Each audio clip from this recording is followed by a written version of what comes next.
Tutorial 101, our topic for today is square roots. Okay, balikan lang natin sandali yung perfect square.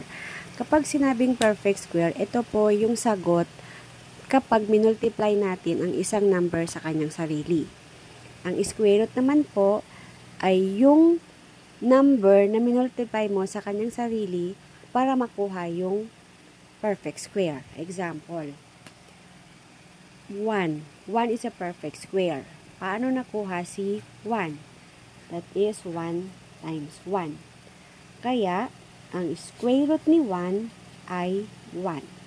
Kasi, ang square root, uulitin ko, ay yung minultiply mo sa kanyang sarili na number para makuha yung perfect square. Okay? Next, 4. What is the square root of 4? Anong number ang minultiply mo sa kanyang sarili para makuha si 4? That is 2 times 2. Kaya, ang square root ng 4 ay 2. Ano naman kaya ang square root of 9? Ang 9 po ay galing sa 3 times 3.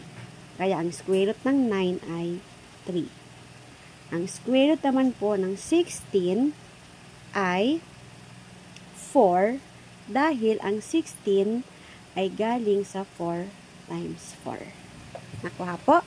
Okay, kung nakuha po, pakisagutan po yung sumusunod na mga numbers. Okay?